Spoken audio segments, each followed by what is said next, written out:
It's Sunday, February 27th, and the war in Ukraine is going on its third or fourth day, I guess. And I have no real information about how well it's going for the Russians and how tough the Ukrainians have been. They have been fighting hard, outnumbered, outgunned, but hanging in there. And that leads me to the topic of sacrifice. We have put tremendous sanctions on Russia, but we haven't completed the job. We have sanctioned up to about 80%. So there's still 20% of sanctions that could be applied.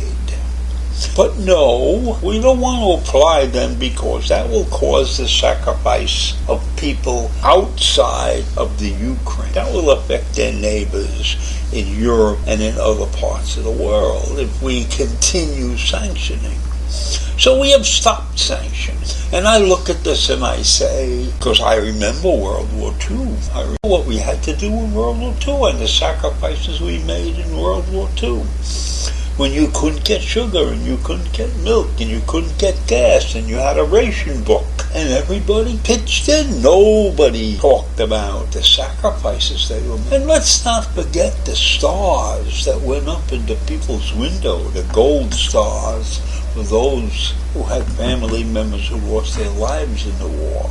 And the silver stars for those who had injured, who had people who were serving and probably were in the hospital somewhere getting ready to go back into action as soon as they got healthy. And I remember in the third grade when I was in the newspaper patrol, so to speak, because we used to collect newspapers that had to be recycled.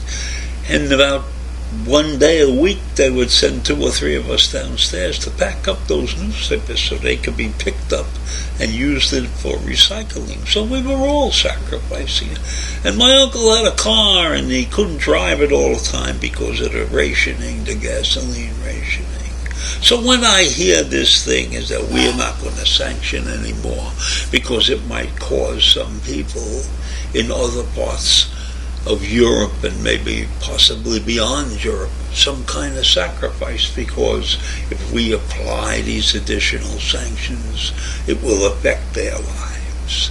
Well, this war, this invasion of the Ukraine is affecting the lives of people all around the world. Right now we don't even recognize what's liable to happen. There are other dictatorships that are ready to strike also, and Putin is giving them the perfect example because he has proved that the rest of the world is not up to the task. So what will China do when they think about Taiwan? Will they step up to the plate, even though we have battleships, U.S. battleships in the area? Will they step up to the plate and invade Taiwan just as Putin has invaded? They probably will, because when we look and we can't fulfill our obligations, even though they may be tenuous, but it's still a democracy. Ukraine is still a democracy, and we have an obligation to protect all democracies. Now, the problem that we have run into is that we wasted 20 years in Afghanistan, and nobody wants to go through that again. So we're not prepared to send troops. But NATO didn't send any troops either. So the sacrifices must be made in other ways. So you don't want to send troops and you don't want to help the fight, but we got sanctions. And to hold back on the sanctions because it might make some people uncomfortable or beyond uncomfortable. But we could manage that. We could help those people. So we need to put on every sanction that we possibly can. And one of the major sanctions would be to effectively prevent Russia from using the Swiss banking system. Now, that's a terrible sanction for Russia, and it would affect other countries in the world if we started messing around with the Swiss banking system. But so what?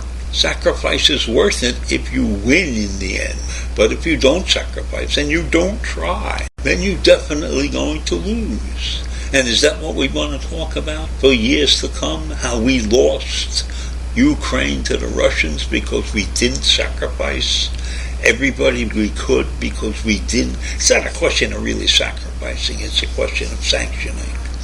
We didn't do all the sanctions that we could, which would have caused many people to be very uncomfortable. But we should have planned for that. We should be ready to step in and help those people who are willing to stand with us while we are sanctioning. We cannot allow, not turn over every stone possible. We cannot stop in the middle of a task and worry about the people who might be affected. Yes, their lives will be uncomfortable, and we can try to do something about that. But we can't stop sanctioning. We can't say we're not going to sanction just because this country or that country is not. Meanwhile, Russia is doing everything in their power, their status. They're arranging with other countries to pick up the slack of the countries in Europe that might stand with the United States. They're making deals with the Asians, oil and gas from them, and that's a big problem. Why aren't we sanctioning? Why haven't we done something about their oil industry? So that's the sacrifice. That is the sacrifice that you have to make. You must sacrifice in order to win sometimes. And you can't look about this as a hardship or anything. It is a temporary situation if everybody gets together and does what they're supposed to. So I don't see why we stop sanctioning. There's no excuse for stopping sanctions. There's no excuse for going to the top of the ladder and going all out. This is a situation that we must win. We must prove to the world that no dictator has the right to take over another country. Peaceful ways to get around this. Now, they had a resolution in the UN, but that was quickly squashed because Russia has veto power. So the UN is worthless as usual, but we can't stop sanctioning. We have to get off that bandwagon of stopping. Full speed ahead on the sanctions, 100%, and help those who sacrifice. So I leave you with that this morning.